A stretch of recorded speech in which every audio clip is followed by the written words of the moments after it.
C'était une froide nuit de novembre, et le vide de ma maison résonnait à chacun de mes pas. Dans un coin de la propriété, une ombre attira mon attention. Je vis une femme épuisée, et lorsqu'elle trébucha, je tendis ma main. « Entrez, il fait froid dehors », dis-je sans savoir que ce geste allait tout changer. Dans la pénombre du crépuscule parisien, Henri Delacroix contemplait les jardins majestueux de sa demeure depuis la terrasse en marbre de son manoir du XVIIe siècle. À 75 ans, cet homme d'affaires respecté avait tout ce que l'argent pouvait acheter. Mais la fortune ne comblait pas le vide qui habitait son cœur depuis le départ de sa bien-aimée Élise, 5 ans auparavant.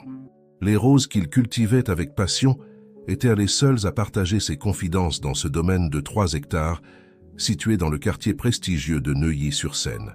Ce soir-là, comme tant d'autres, il effectuait sa promenade quotidienne, s'arrêtant parfois pour effleurer les pétales délicats, quand un mouvement furtif attira son attention près de la fontaine centrale. Dans la lueur tamisée des lanternes du jardin, il aperçut une silhouette féminine. Elle se tenait immobile, contemplant le reflet de l'eau, ses vêtements usés contrastant avec l'élégance du lieu. Malgré son apparence fatiguée, elle dégageait une dignité naturelle qui intrigua immédiatement Henri. « Mademoiselle » appela-t-il doucement, ne voulant pas l'effrayer.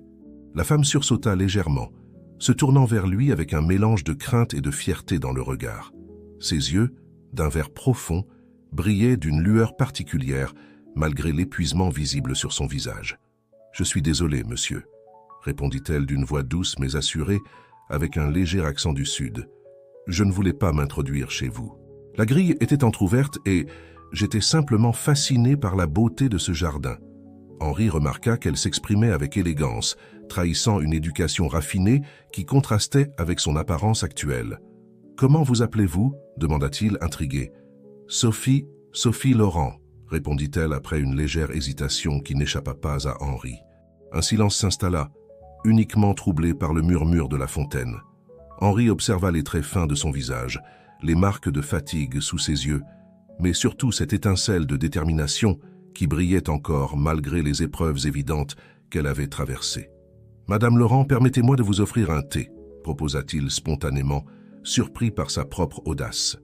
Depuis le départ d'Élise, il n'avait jamais invité personne dans sa demeure. Sophie hésita visiblement, jetant un regard vers la grille du jardin comme si elle évaluait ses options. « C'est très aimable, mais je ne voudrais pas vous déranger. Au contraire, vous me feriez honneur. La solitude peut parfois être pesante, même dans le plus beau des jardins. » Quelque chose dans la sincérité de sa voix sembla la convaincre. Elle acquiesça légèrement, et Henri la guida vers la terrasse où Augustine, sa gouvernante depuis 30 ans, préparait déjà le service à thé, comme si elle avait anticipé cette visite improbable. Dans le salon aux boiseries anciennes, Sophie semblait mal à l'aise sur le fauteuil Louis XV, mais sa posture restait droite, presque aristocratique. Elle accepta la tasse de thé avec des gestes mesurés qui confirmaient à Henri ses premières impressions sur son éducation. « Ce tableau » murmura-t-elle soudain, son regard attiré par une toile représentant les jardins de Giverny. « C'est un Bernard Chauvin, n'est-ce pas ? La technique des reflets dans l'eau est caractéristique de son travail des années 80. » Henri ne put cacher sa surprise. Peu de gens connaissaient ce peintre contemporain relativement confidentiel. « Vous vous intéressez à l'art ?» Un voile passa sur le visage de Sophie. « J'ai étudié aux Beaux-Arts il y a longtemps. » La conversation se poursuivit naturellement, évitant soigneusement les questions trop personnelles. Henri découvrit en Sophie une interlocutrice cultivée, passionnée par l'art et la littérature. Pourtant, chaque fois que la discussion s'approchait de son passé, elle détournait habilement la conversation. Lorsque l'horloge sonna 22 heures, Sophie se leva, visiblement anxieuse. « Je dois partir. Merci pour votre gentillesse, monsieur Delacroix. »« Attendez !» l'arrêta Henri, mu par une impulsion qu'il ne s'expliquait pas. « J'ai une proposition à vous faire. Ma maison d'hôtes est inoccupée. Elle est indépendante du manoir avec son propre jardin. Vous pourriez y séjourner le temps qu'il vous faudra. » Sophie le regarda longuement, cherchant visiblement à comprendre ses motivations. « Pourquoi feriez-vous cela pour une inconnue ? Peut-être parce que la vie m'a appris que les rencontres les plus improbables sont parfois les plus significatives, » répondit-il simplement. Augustine, qui était restée discrètement en retrait, s'approcha alors. « La maison d'hôtes est prête à accueillir madame, si elle le souhaite, » dit-elle avec un sourire bienveillant. « Sophie resta silencieuse un long moment, son regard alternant entre Henri et la porte du salon. Finalement, elle hocha la tête, acceptant cette main tendue du destin qui allait changer leur vie à tous les deux. « Une seule condition, » ajouta Henri. « Promettez-moi de visiter l'atelier d'artiste d'Élise demain. Il n'a pas été utilisé depuis son départ, et je crois qu'il attend quelqu'un comme vous. » Dans les yeux de Sophie brilla une lueur que Henri n'avait pas encore vue, celle de l'espoir. L'aube se levait sur le domaine de la Croix lorsque Sophie ouvrit les yeux dans la chambre de la maison d'hôte. Les premiers rayons du soleil filtraient à travers les rideaux de soie, illuminant un intérieur élégant qu'elle n'avait pu qu'entrevoir la veille. Le contraste avec ses derniers mois d'errance était saisissant, presque irréel. Augustine frappa doucement à la porte, apportant un plateau garni d'un petit déjeuner français traditionnel. « Monsieur Delacroix vous attend dans le jardin d'hiver à 10 heures, si cela vous convient, » annonça-t-elle avec un sourire chaleureux. « Il souhaite vous montrer l'atelier. » Sophie acquiesça, sa gorge se serrant à l'idée de pénétrer dans un espace artistique après tant d'années d'abstinence forcée. Ses doigts, qui n'avaient pas touché un pinceau depuis sa fuite précipitée, tremblaient légèrement alors qu'elle portait la tasse de café à ses lèvres. À l'heure dite, elle rejoignit Henri dans le jardin d'hiver, une magnifique structure victorienne où les plantes exotiques créaient une atmosphère paisible. Il l'accueillit avec une simplicité qui la mit immédiatement à l'aise. « L'atelier d'Élise se trouve dans l'aile est, » expliqua-t-il en la guidant à travers les couloirs. Elle y passait des heures entières, capturant la lumière changeante des saisons. Devant une grande porte en chêne, Henri s'arrêta, sortant une clé ancienne de sa poche. Personne n'est entré ici depuis. Sa voix s'éteignit doucement. Il n'avait pas besoin de finir sa phrase. La porte s'ouvrit en grinçant légèrement, libérant un parfum familier qui fit chavirer le cœur de Sophie. L'odeur de l'huile de lin, de la térébenthine et des pigments. L'atelier était une vaste pièce baignée de lumière naturelle grâce à une immense verrière. Les murs étaient tapissés d'étagères croulant sous le poids des tubes de peinture, des pinceaux et des toiles vierges. « C'est magnifique !» murmura Sophie, émue aux larmes. Ses yeux parcouraient avidement l'espace, s'arrêtant sur les chevalets vides, les palettes abandonnées, les croquis épinglés au mur. Élise aurait voulu que cet endroit continue à vivre, dit doucement Henri. Je l'ai préservé intact, espérant qu'un jour quelqu'un saurait lui redonner son âme. Sophie s'approcha d'une table où reposaient des carnets de croquis. Avec précaution, elle en ouvrit un, découvrant des études de jardin, de visage, de nature morte. Le trait était sûr, sensible, révélant une artiste accomplie. Elle avait un don particulier pour saisir l'essence des choses, commenta Henri, observant Sophie qui feuilletait respectueusement les pages. Comme vous, je crois. Sophie releva brusquement la tête, surprise. Comment pouvez-vous le savoir? La façon dont vous regardez les œuvres, dont vous parlez d'art, ce n'est pas seulement de la connaissance théorique, c'est le regard d'une artiste. Un silence s'installa, uniquement troublé par le bruissement des feuilles d'un platane contre la verrière. Sophie s'approcha d'un chevalet vide, ses doigts effleurant le bois patiné. « Je n'ai pas touché un pinceau depuis. » Elle s'interrompit, les souvenirs affluant douloureusement. « Je ne sais pas si j'en suis encore capable. » Henri s'approcha d'une armoire et en sortit une toile vierge qu'il plaça délicatement sur le chevalet. Il n'y a qu'une façon de le savoir. Sophie resta immobile, contemplant la surface blanche comme on fixerait un précipice. Ses mains tremblèrent légèrement lorsqu'elle saisit un fusain sur la table proche. Les premiers traits furent hésitants, presque timides. Puis, progressivement, le geste devint plus assuré. Les heures s'écoulèrent sans qu'elle s'en aperçoive, Henri s'étant discrètement retiré pour la laisser seule avec ses émotions. Ce n'est qu'au crépuscule, lorsqu'Augustine vint lui apporter une collation, que Sophie émergea de sa transe créative. Sur la toile, un autoportrait prenait forme, mais pas celui de la femme qu'elle était aujourd'hui.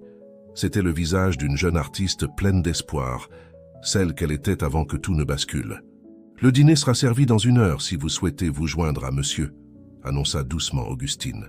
Sophie acquiesça, incapable de détacher son regard de la toile. Quelque chose s'était réveillé en elle, quelque chose qu'elle croyait perdu à jamais. Pendant le dîner servi dans la salle à manger aux boiseries anciennes, Henri ne fit aucune allusion à sa journée dans l'atelier. Il parla plutôt de ses voyages, de ses rencontres avec des artistes du monde entier, créant une atmosphère propice aux confidences, sans jamais les forcer. Ce n'est qu'au moment du dessert que Sophie osa parler. Je voudrais, si vous le permettez, continuer à utiliser l'atelier. Le visage d'Henri s'illumina. Il est à vous aussi longtemps que vous le souhaiterez. L'art a besoin d'espace et de temps pour s'épanouir. Cette nuit-là, dans sa chambre de la maison d'hôte, Sophie ne put trouver le sommeil. Son esprit bouillonnait d'images, de couleurs, de compositions qu'elle brûlait de coucher sur la toile. Pour la première fois depuis des années, elle se sentait vivante, vraiment vivante. Mais dans un coin de son esprit, une ombre persistait.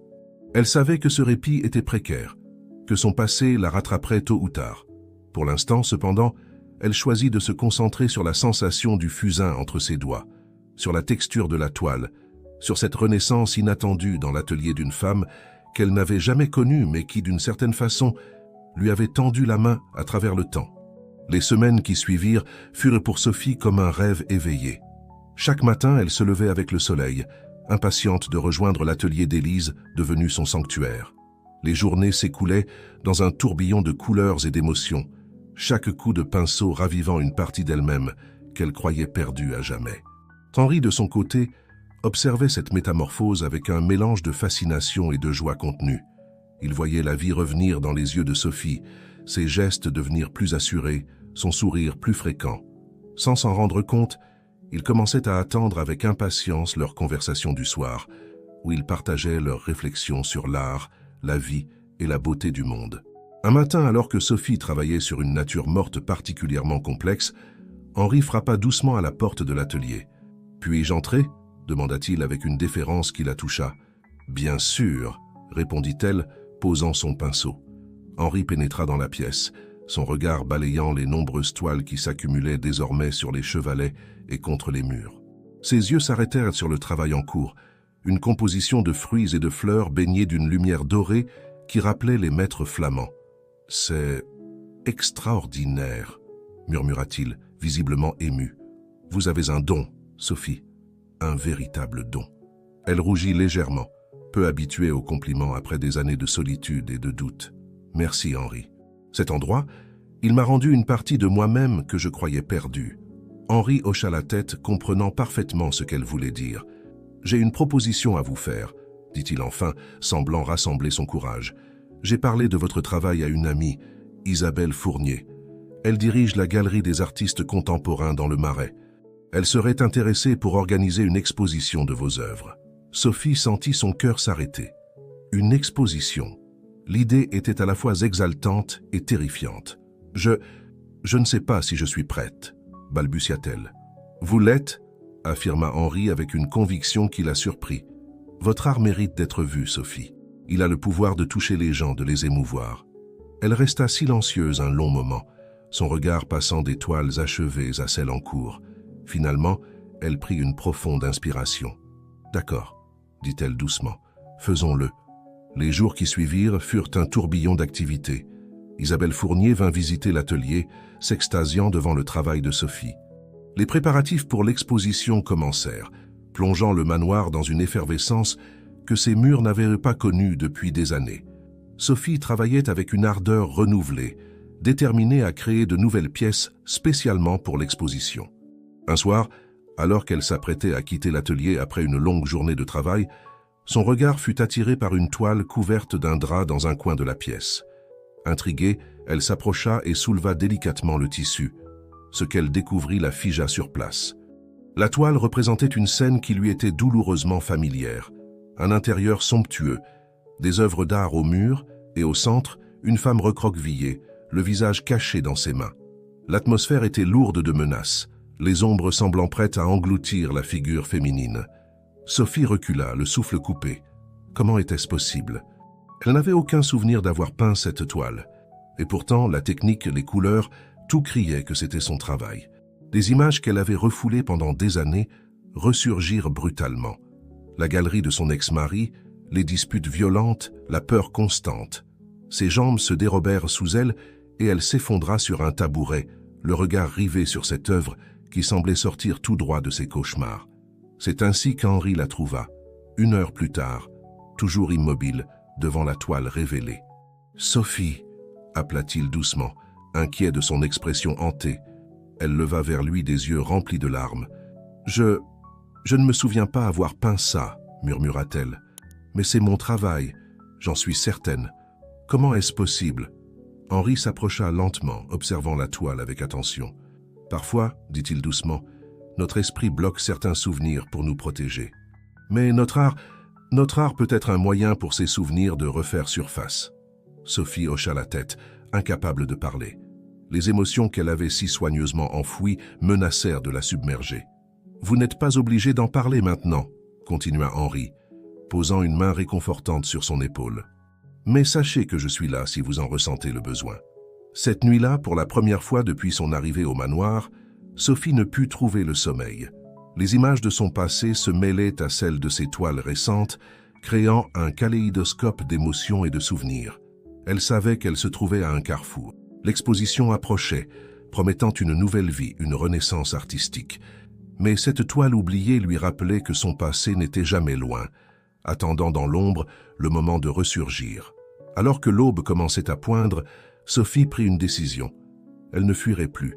Il était temps d'affronter ses démons, de les exorciser à travers son art. Avec une détermination renouvelée, elle se leva et se dirigea vers l'atelier. Sur une toile vierge, elle commença à peindre, laissant ses émotions guider sa main. Ce tableau serait le premier d'une nouvelle série, une exploration de son passé et de son présent, de ses peurs et de ses espoirs.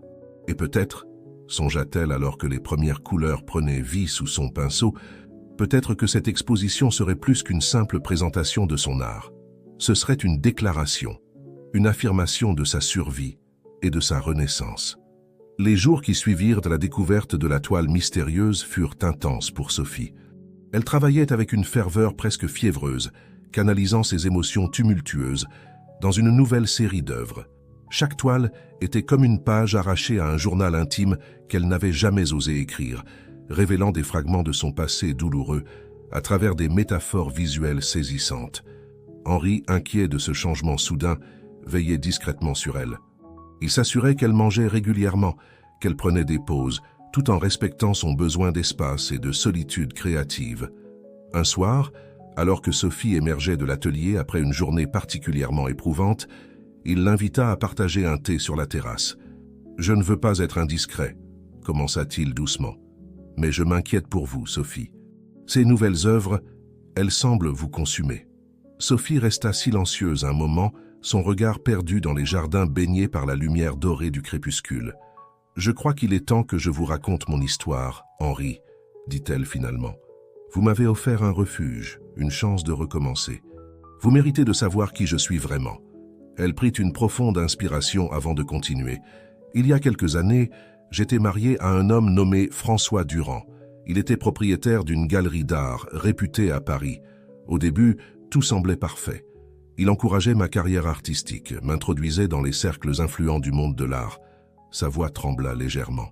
Mais rapidement, les choses ont changé. François, il avait une face cachée. Il s'est avéré être impliqué dans des activités douteuses, utilisant sa galerie pour des transactions illégales. Henri écoutait attentivement, son visage reflétant une profonde compassion. Quand j'ai découvert la vérité, j'ai voulu partir, mais François, il est devenu menaçant. Il disait que j'étais complice, que personne ne me croirait si je parlais. J'avais peur non seulement pour moi, mais aussi pour notre fille, Chloé. Les larmes coulaient librement sur ses joues maintenant. Une nuit, j'ai pris la décision la plus difficile de ma vie. J'ai confié Chloé à ma meilleure amie Claire et j'ai fui. J'ai disparu espérant que François ne pourrait pas nous retrouver. Henri tendit la main, la posant doucement sur celle de Sophie en signe de soutien. « Vous avez fait preuve d'un immense courage », dit-il doucement. Sophie secoua la tête. « J'ai abandonné ma fille, Henri. Chaque jour depuis, je vis avec cette culpabilité. Vous l'avez protégée, » corrigea gentiment Henri. « Parfois, l'amour se manifeste par les sacrifices que nous faisons. » Un silence s'installa, uniquement troublé par le bruissement des feuilles dans le jardin. « Ces nouvelles toiles, » reprit Sophie après un moment, « elles sont ma façon de faire face à ce passé, de l'exorciser. Mais j'ai peur, Henri. Peur que l'exposition n'attire l'attention de François, qu'il me retrouve. » Henri se redressa, une lueur de détermination dans les yeux. « Nous ne le laisserons pas vous nuire, Sophie. Vous n'êtes plus seule dans cette bataille. » Les jours suivants furent marqués par une activité frénétique. L'exposition approchait à grands pas, et Sophie alternait entre des moments d'excitation créative et des périodes d'anxiété paralysantes. Henri, fidèle à sa promesse, veillait sur elle comme un ange gardien discret mais omniprésent. Un après-midi, alors que Sophie travaillait sur une toile particulièrement émouvante représentant une femme tendant la main vers une silhouette d'enfant dans l'ombre, Henri frappa doucement à la porte de l'atelier. « Sophie, » dit-il avec une douceur inhabituelle, « il y a quelqu'un qui souhaiterait vous voir. » Intriguée et légèrement anxieuse, Sophie posa son pinceau et suivit Henri jusqu'au salon. Là, assise sur le canapé, se trouvait une jeune fille d'une quinzaine d'années. Ses cheveux bruns et ses yeux verts étaient si familiers que le cœur de Sophie manqua un battement. « Maman » murmura la jeune fille, se levant lentement. « Chloé » souffla Sophie, figée sur place. Le temps sembla s'arrêter alors que mère et fille se regardaient. Des années de séparation et d'émotions refoulées créant un gouffre entre elles. Puis, comme mue par une force invisible, Chloé s'élança vers sa mère. Sophie ouvrit ses bras et elles s'enlacèrent, pleurant et riant à la fois. Henri observait la scène avec émotion, conscient d'avoir été témoin d'un moment qui changerait à jamais le cours de leur vie. Il se retira discrètement, laissant mère et fille à leur retrouvailles. Plus tard ce soir-là, alors que Chloé s'était finalement endormie dans la chambre d'amis, Sophie rejoignit Henri sur la terrasse. Ses yeux brillaient d'une lumière nouvelle, mélange de joie et d'appréhension. « Comment avez-vous » commença-t-elle. « J'ai engagé un détective » expliqua doucement Henri. « Je voulais vous aider à retrouver votre fille, mais je ne savais pas comment aborder le sujet. Quand nous l'avons localisée, j'ai contacté votre amie Claire. Elle a tout expliqué à Chloé, qui a immédiatement voulu vous voir. » Sophie resta silencieuse un moment, submergée par l'émotion. « Je ne sais pas comment vous remercier, Henri. Vous avez changé ma vie de tant de façons. Vous n'avez pas à me remercier, » répondit-il avec un sourire chaleureux. « Voir votre bonheur est la plus belle des récompenses. » Alors qu'ils contemplaient ensemble le jardin baigné par la lumière de la lune, Sophie sentit un mélange d'espoir et d'appréhension l'envahir. Les retrouvailles avec Chloé étaient un miracle, mais elles apportaient aussi de nouveaux défis. Comment reconstruire une relation après tant d'années? Et surtout, comment protéger sa fille si François découvrait leur présence? L'exposition approchait à grands pas, promettant de nouvelles opportunités mais aussi de potentiels dangers. Sophie savait que les jours à venir seraient cruciaux, non seulement pour sa carrière artistique renaissante, mais aussi pour son avenir avec Chloé et peut-être même avec Henri, dont la présence rassurante était devenue si importante dans sa vie. Les jours qui suivirent les retrouvailles de Sophie et Chloé furent empreints d'une douce intensité. Mère et fille réapprenaient à se connaître, naviguant entre des moments de complicité retrouvés et des silences chargés de questions non formulées. Sophie avait temporairement délaissé son travail dans l'atelier pour se consacrer entièrement à Chloé. Elle passait de longues heures dans les jardins du manoir, rattrapant le temps perdu, tissant de nouveaux souvenirs pour remplacer ceux qui avaient été volés par les années de séparation. Un après-midi, alors qu'elle se promenait près de la fontaine où Sophie et Henri s'étaient rencontrés, Chloé s'arrêta brusquement. « Maman, » dit-elle d'une voix hésitante, « pourquoi es-tu partie » Sophie sentit son cœur se serrer. Elle savait que cette question viendrait, mais elle n'était pas sûre d'être prête à y répondre. Pourtant, elle devait à sa fille l'honnêteté la plus complète possible. « Chloé, ma chérie, » commença-t-elle doucement, guidant sa fille vers un banc proche. « Ton père, il s'était impliqué dans des activités dangereuses. Quand j'ai découvert la vérité, j'ai eu peur. Peur pour moi, mais surtout peur pour toi. » Les yeux de Chloé s'écarquillèrent. « Quel genre d'activité ?» Sophie hésita, cherchant ses mots. « Il utilisait sa galerie pour des transactions illégales. Quand j'ai voulu partir, il est devenu menaçant. J'ai pris la décision la plus difficile de ma vie en te confiant à Claire et en disparaissant. Je pensais que c'était le seul moyen de te protéger. » Les larmes coulaient librement sur les joues de Chloé maintenant. « Mais pourquoi ne pas m'avoir emmenée avec toi ?»« Oh, ma chérie, » murmura Sophie en serrant sa fille dans ses bras. « J'y ai pensé chaque jour, mais je n'avais nulle part où aller, aucun moyen de nous protéger toutes les deux. Avec Claire, tu avais une chance d'avoir une vie stable, sûre. Ça m'a brisé le cœur, mais je devais faire passer ta sécurité avant tout. » Elles restèrent enlacées un long moment, leurs larmes se mêlant dans un partage silencieux de douleur et de soulagement. « Je comprends, » dit finalement Chloé.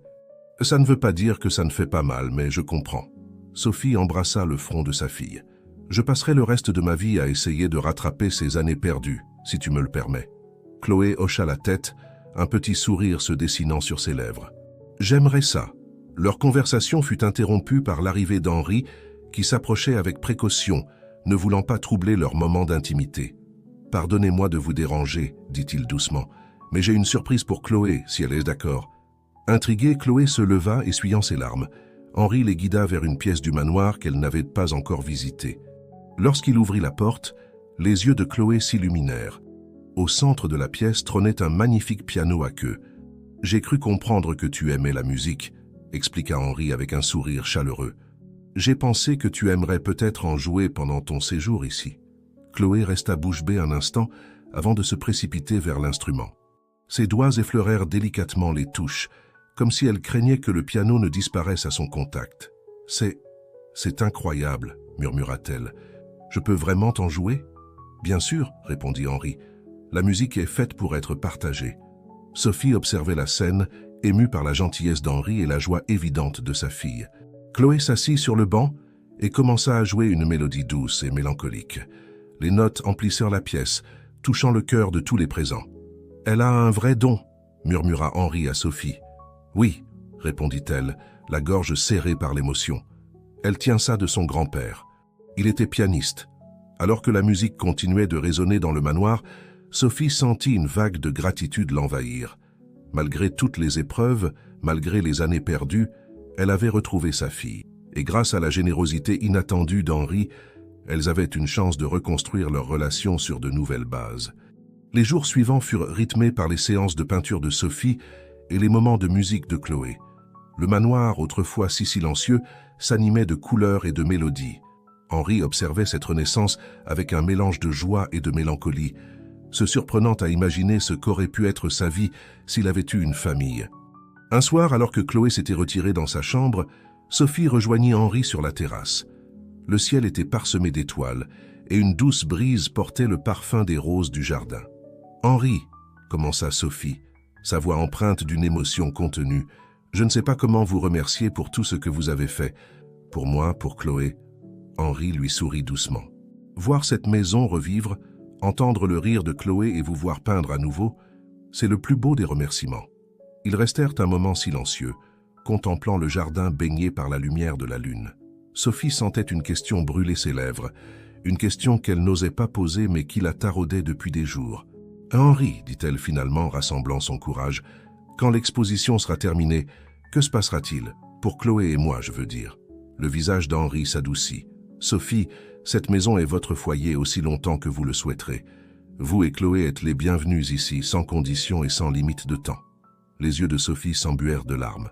Sans réfléchir, elle se pencha et déposa un baiser léger sur la joue d'Henri. « Merci, » murmura-t-elle, « pour tout. » Alors qu'il restait là, sous le ciel étoilé, Sophie sentit quelque chose changer en elle. Pour la première fois depuis des années, elle ne se sentait plus seule. Elle avait retrouvé sa fille, trouvé un refuge sûr. Et peut-être, songea-t-elle en regardant Henri, peut-être avait-elle aussi trouvé un nouveau départ pour son cœur. Mais au fond d'elle-même, une petite voix lui rappelait que l'exposition approchait à grands pas.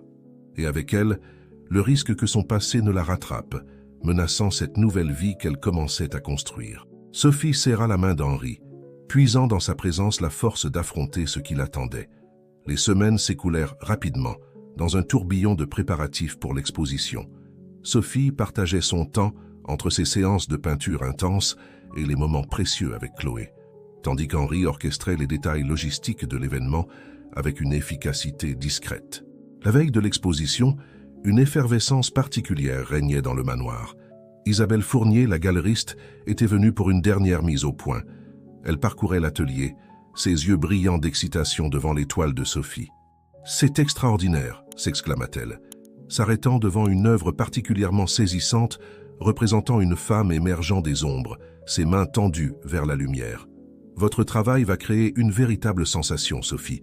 Je n'ai jamais rien vu de tel. » Sophie sourit timidement, partagée entre la fierté et l'appréhension. « Merci, Isabelle. J'espère que le public ressentira la même chose. »« J'en suis certaine, » affirma Isabelle avec conviction. « Ces œuvres, elles parlent directement à l'âme. Elles racontent une histoire, votre histoire, d'une manière si puissante et universelle. » Alors qu'Isabelle continuait son inspection, Henri s'approcha doucement de Sophie. « Comment vous sentez-vous » demanda-t-il, sa voix empreinte d'une douce inquiétude. Sophie prit une profonde inspiration. Excitée, terrifiée, reconnaissante, tout à la fois, admit-elle avec un petit rire nerveux. Henri posa une main rassurante sur son épaule. « C'est normal. Mais rappelez-vous, quoi qu'il arrive demain, vous avez déjà accompli quelque chose d'extraordinaire. Vous avez transformé votre douleur en beauté, Sophie. C'est un don rare. » Leurs regards se croisèrent, et pendant un instant, le monde autour d'eux sembla s'effacer. Sophie sentit son cœur s'accélérer, consciente de la proximité d'Henri, de la chaleur de sa main sur son épaule. Le moment fut interrompu par l'arrivée de Chloé, qui se glissa entre eux avec l'énergie caractéristique de l'adolescence. « Maman, c'est vrai que je pourrais venir à l'exposition demain ?» demanda-t-elle, les yeux brillants d'excitation. Sophie hésita un instant, partagée entre son désir de partager ce moment avec sa fille et sa peur persistante que François ne découvre leur présence. Henri, percevant son dilemme, intervint doucement. « Que dirais-tu, Chloé, si nous organisions une visite privée pour toi, juste avant l'ouverture officielle ?» proposa-t-il. « Tu pourrais voir toutes les œuvres de ta mère en toute tranquillité. » Le visage de Chloé s'illumina. « Ce serait génial !»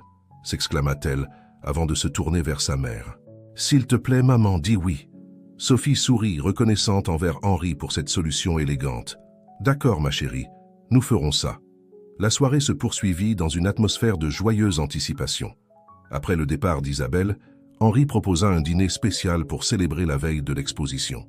Augustine avait préparé un festin digne des plus grands restaurants parisiens, et la salle à manger résonnait des rires et des conversations animées. Alors que le repas touchait à sa fin, Chloé surprit tout le monde en se levant, un air solennel sur le visage. « J'aimerais jouer quelque chose », annonça-t-elle timidement. « Pour maman, pour son exposition. » Émue, Sophie et Henri suivirent Chloé jusqu'à la salle de musique. La jeune fille s'installa au piano et, après un instant d'hésitation, commença à jouer. Les premières notes s'élevèrent, douces et hésitantes, puis la mélodie prit de l'assurance, se transformant en une composition complexe et émouvante. Sophie reconnut immédiatement le thème. C'était une berceuse qu'elle chantait à Chloé quand elle était petite, mais transformée, enrichie par les années et le talent naissant de sa fille. Les larmes lui montèrent aux yeux alors qu'elle écoutait cette déclaration d'amour musical, ce pont jeté par-dessus les années de séparation. Lorsque les dernières notes s'éteignirent, un silence ému emplit la pièce. Puis Sophie se précipita pour serrer sa fille dans ses bras, incapable de parler tant l'émotion était forte. « C'était magnifique, Chloé », murmura Henri, visiblement touché. « Tu as un véritable don. » Le reste de la soirée se déroula dans une atmosphère de douce intimité. Alors que Chloé se retirait pour la nuit, Sophie et Henri restèrent un moment dans le salon, savourant un dernier verre de vin. « Demain est un grand jour », dit doucement Henri. « Êtes-vous prête ?» Sophie prit une profonde inspiration. « Je crois que oui », répondit-elle. « Grâce à vous, grâce à Chloé, je me sens plus forte que je ne l'ai été depuis des années. » Henri lui sourit tendrement. « Vous avez toujours été forte, Sophie. Vous commencez simplement à le réaliser. » Ils restèrent un moment silencieux, conscients de la tension qui s'était installée entre eux au fil des semaines.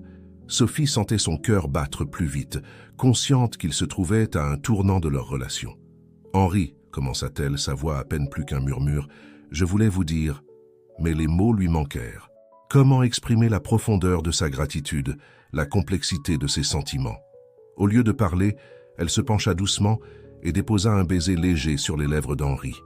Le baiser fut bref, à peine plus qu'un effleurement, mais chargé d'une promesse de possibilités futures.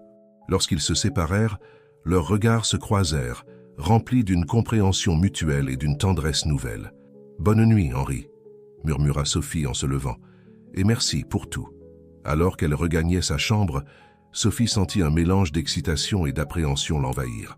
Demain marquerait un nouveau chapitre de sa vie, une renaissance artistique et personnelle. Mais au fond d'elle-même, une petite voix lui rappelait que son passé n'était jamais loin. L'exposition la rendrait visible, vulnérable. Et si François la retrouvait? Sophie secoua la tête, chassant ses pensées sombres. Elle devait se concentrer sur le présent, sur cette nouvelle vie qu'elle avait commencé à construire avec Chloé et Henri. Quoi que l'avenir lui réserve, elle l'affronterait avec courage, forte de l'amour retrouvé de sa fille et du soutien indéfectible d'Henri. Demain serait un nouveau départ, se promit-elle en s'endormant. Un pas de plus vers la liberté, vers l'accomplissement de ses rêves trop longtemps mis en sommeil. Le jour tant attendu de l'exposition se leva sur Paris, baignant la ville d'une lumière dorée qui semblait de bon augure. Sophie s'éveilla tôt, son cœur battant d'un mélange d'excitation et d'appréhension. Elle passa un long moment devant le miroir, s'assurant que son apparence ne trahissait pas les années d'errance et de peur qui l'avaient précédée. Comme promis, Henri organisa une visite privée pour Chloé avant l'ouverture officielle de l'exposition.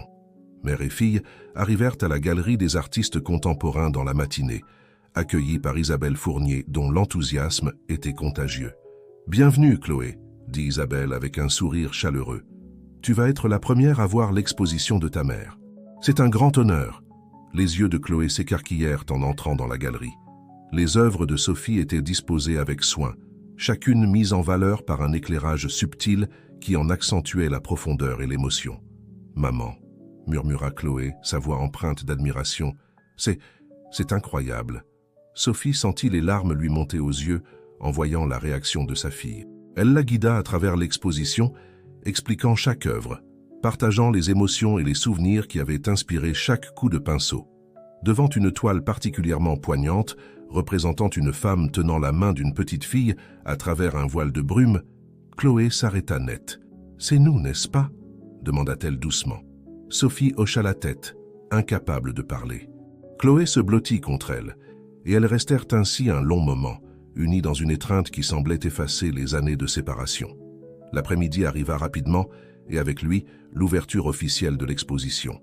Les invités commencèrent à affluer, critiques d'art, collectionneurs, journalistes et amateurs éclairés.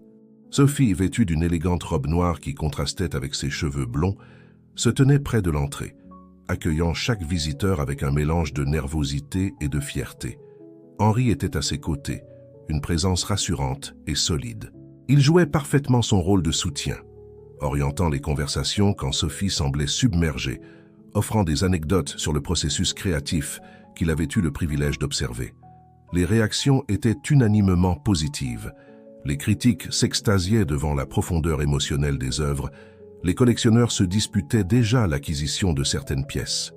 Sophie se sentait comme dans un rêve, peinant à croire que tout cela était réel. Alors qu'elle expliquait l'inspiration derrière l'une de ses toiles à un petit groupe de personnes, Sophie aperçut du coin de l'œil un visage familier qui la figea sur place. François. Son ex-mari venait d'entrer dans la galerie, son regard scrutant la foule jusqu'à ce qu'il se pose sur elle. Le cœur de Sophie s'emballa. Elle sentit la panique monter en elle, menaçant de la submerger. Henri, percevant son trouble, s'approcha immédiatement. « Que se passe-t-il » murmura-t-il inquiet. « François » souffla Sophie. « Il est ici. » Le visage d'Henri se durcit. « Ne vous inquiétez pas, dit-il d'une voix ferme. Je m'en occupe. » Avant que Sophie ne puisse réagir, Henri se dirigeait déjà vers François. Elle les observa échanger quelques mots, la tension palpable même à distance. Puis, à sa grande surprise, elle vit François hocher la tête et suivre Henri vers une pièce adjacente. Les minutes qui suivirent furent les plus longues de sa vie. Sophie tenta de se concentrer sur les invités, de répondre à leurs questions, mais son esprit était ailleurs, imaginant 1000 scénarios catastrophes. Enfin, après ce qui lui sembla une éternité, Henri réapparut, seul. Il se fraya un chemin jusqu'à Sophie, son visage indéchiffrable. « Que s'est-il passé ?» demanda-t-elle, la voix tremblante. Henri lui prit doucement la main. « François est parti, » dit-il calmement. « Il ne vous importunera plus. »« Comment ?»« J'ai négocié, » répondit Henri avec un léger sourire. « Disons simplement que j'ai utilisé certaines de mes connexions pour lui faire comprendre que son intérêt était de vous laisser en paix. » Sophie le regarda abasourdie. « Henri, je ne sais pas comment vous remercier. »« Vous n'avez pas à me remercier, » dit-il doucement. « Votre bonheur et votre sécurité sont tout ce qui compte pour moi. » Leurs regards se croisèrent, chargés d'une émotion intense. Sophie sentit son cœur s'emballer, non plus de peur cette fois, mais d'un sentiment bien plus doux. Le reste de la soirée passa comme dans un rêve. Les ventes dépassèrent toutes les attentes. Les critiques étaient dithyrambiques. Lorsque l'exposition ferma enfin ses portes, Sophie se sentait épuisée, mais euphorique. De retour au manoir, elle trouva Chloé endormie sur le canapé du salon, un livre d'art sur les genoux. Sophie la couvrit tendrement d'une couverture avant de rejoindre Henri sur la terrasse. La nuit était douce, le ciel parsemé d'étoiles, Ils restèrent un moment silencieux, savourant la quiétude après l'effervescence de la journée. « Henri, » dit finalement Sophie, sa voix à peine plus qu'un murmure. « Je ne sais pas ce que l'avenir nous réserve, mais je sais une chose. Je ne veux plus jamais être séparé de vous. » Henri se tourna vers elle, ses yeux brillants d'une émotion contenue. « Sophie, murmura-t-il, vous et Chloé êtes devenue ma famille. Cette maison est votre maison aussi longtemps que vous le souhaiterez. » Sophie sentit les larmes lui monter aux yeux. Sans un mot de plus, elle se blottit contre Henri, leurs lèvres se rencontrant dans un baiser tendre et prometteur. Alors qu'ils restaient enlacés sous le ciel étoilé, Sophie sentit une paix profonde l'envahir. Elle avait retrouvé sa fille, redécouvert sa passion pour l'art, et trouvé en Henri un amour qu'elle n'espérait plus. L'avenir s'ouvrait devant elle, plein de promesses et de possibilités. Le chemin avait été long et difficile, mais enfin, Sophie était rentrée chez elle. Les semaines qui suivirent l'exposition furent un tourbillon d'activités et d'émotions pour Sophie. Le succès de son vernissage avait déclenché un véritable engouement pour son travail dans le monde de l'art parisien. Les demandes d'interviews, les propositions de collaboration et les invitations à d'autres expositions affluaient. Un matin, alors que Sophie prenait son petit déjeuner sur la terrasse avec Henri et Chloé, Isabelle Fournier appela avec une nouvelle excitante. « Sophie !» s'exclama-t-elle, sa voix vibrant d'enthousiasme à travers le haut-parleur du téléphone. « Le musée d'art moderne de Paris souhaite acquérir 2 de vos œuvres pour sa collection permanente. » Un silence stupéfait s'abattit sur la terrasse, rapidement brisé par le cri de joie de Chloé. « Maman, c'est incroyable !» Sophie resta sans voix, submergée par l'émotion. Henri lui prit doucement la main, un sourire fier illuminant son visage. « Félicitations, Sophie, » dit-il doucement. « C'est un honneur bien mérité. » Reprenant ses esprits, Sophie remercia Isabelle, promettant de passer à la galerie plus tard dans la journée pour discuter des détails. Lorsqu'elle raccrocha, elle se tourna vers Henri et Chloé, les larmes aux yeux. « Je n'arrive pas à y croire, » murmura-t-elle. « Il y a quelques mois, je dormais dans les rues et maintenant... » « Maintenant, tu es reconnue comme l'artiste extraordinaire que tu as toujours été, » compléta Henri, serrant sa main. Chloé se leva pour enlacer sa mère. « Je suis tellement fière de toi, maman, » dit-elle, sa voix étouffée contre l'épaule de Sophie. Ce moment de bonheur fut le début d'une période de changement positif pour toute la famille. Encouragée par le succès de sa mère, Chloé commença à prendre ses études de musique plus au sérieux. Henri engagea un professeur de piano renommé pour lui donner des leçons particulières, et bientôt le manoir résonnait quotidiennement de mélodies enchantantes. Sophie, quant à elle, se plongea dans de nouveaux projets artistiques avec une énergie renouvelée. Elle commença une série de toiles inspirées par sa nouvelle vie, capturant des moments de bonheur simples. Chloé au piano, Henri lisant dans le jardin, les 3 d'entre eux partageant un repas. Ces œuvres, empreintes d'une joie sereine, contrastait avec l'intensité émotionnelle de ses précédentes créations, montrant l'évolution de son parcours personnel. Un soir, alors que Sophie travaillait tard dans l'atelier, Henri vint la rejoindre, un air mystérieux sur le visage. « J'ai quelque chose à te montrer, » dit-il, lui tendant la main. Intriguée, Sophie le suivit à travers le manoir jusqu'à une pièce qu'elle n'avait jamais vue auparavant. Lorsque Henri ouvrit la porte, elle resta bouche bée. La pièce avait été transformée en un magnifique bureau-bibliothèque, avec des étagères remplies de livres d'art et un grand bureau face à une fenêtre donnant sur le jardin. « Henri, » souffla-t-elle, « c'est magnifique, mais je ne comprends pas. » Il lui sourit tendrement. « C'est pour toi, Sophie. Un espace pour travailler, réfléchir, créer. J'ai pensé que tu aimerais avoir un endroit à toi, en plus de l'atelier. » Émue aux larmes, Sophie se tourna vers Henri. « Je ne sais pas quoi dire. Merci du fond du cœur. » Leurs regards se croisèrent, chargés d'une émotion intense. Lentement, Henri se pencha vers elle, leurs lèvres se rencontrant dans un baiser tendre et passionné. Lorsqu'ils se séparèrent, Henri prit doucement le visage de Sophie entre ses mains. « Sophie, » dit-il doucement, « je sais que tout cela peut sembler rapide, mais ces derniers mois m'ont fait réaliser à quel point la vie peut être précieuse et imprévisible. Je t'aime et j'aime Chloé comme ma propre fille. Voudrais-tu m'épouser ?» Sophie sentit son cœur s'arrêter un instant, avant de repartir à toute allure. Les larmes coulaient librement sur ses joues, alors qu'elle hochait la tête, incapable de parler. « Oui, » murmura-t-elle finalement, « oui, 1000 fois oui. » Ils s'enlacèrent, riant et pleurant à la fois, ivres de bonheur. Le lendemain matin, ils annoncèrent la nouvelle à Chloé au petit déjeuner. La jeune fille resta un moment silencieuse, son regard passant de sa mère à Henri. « Chloé, » dit doucement Sophie, inquiète de son silence, « qu'en penses-tu » Un grand sourire illumina soudain le visage de l'adolescente. « Je pense que c'est merveilleux » s'exclama-t-elle, se jetant dans les bras de sa mère et d'Henri. « Nous allons enfin être une vraie famille. » Les semaines suivantes furent consacrées aux préparatifs du mariage, que le couple souhaitait simple et intime. Ils décidèrent de célébrer la cérémonie dans le jardin du manoir, entourés seulement de leurs proches. Le grand jour arriva enfin.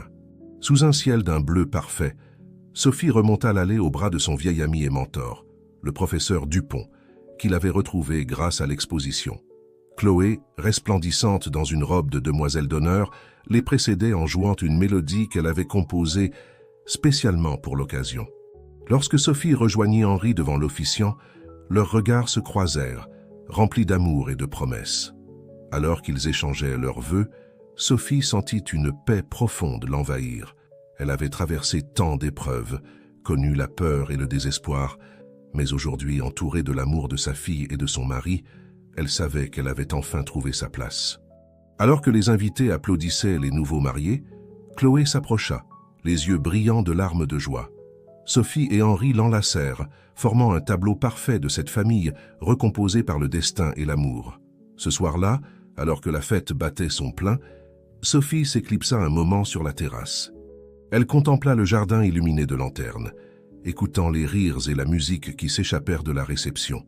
Son cœur débordait de gratitude pour ce nouveau chapitre de sa vie, pour cette seconde chance qu'elle n'aurait jamais osé espérer. Henri la rejoignit, glissant doucement son bras autour de sa taille. « À quoi penses-tu, ma chérie » demanda-t-il tendrement. Sophie se blottit contre lui, un sourire serein aux lèvres. « Je pense à l'avenir » répondit-elle, « à tous les beaux moments que nous allons partager, à toutes les toiles que je vais peindre, inspirées par notre bonheur. » Ils restèrent ainsi un long moment, enlacés sous le ciel étoilé, savourant la promesse d'un avenir rempli d'amour, d'art et de joie partagée.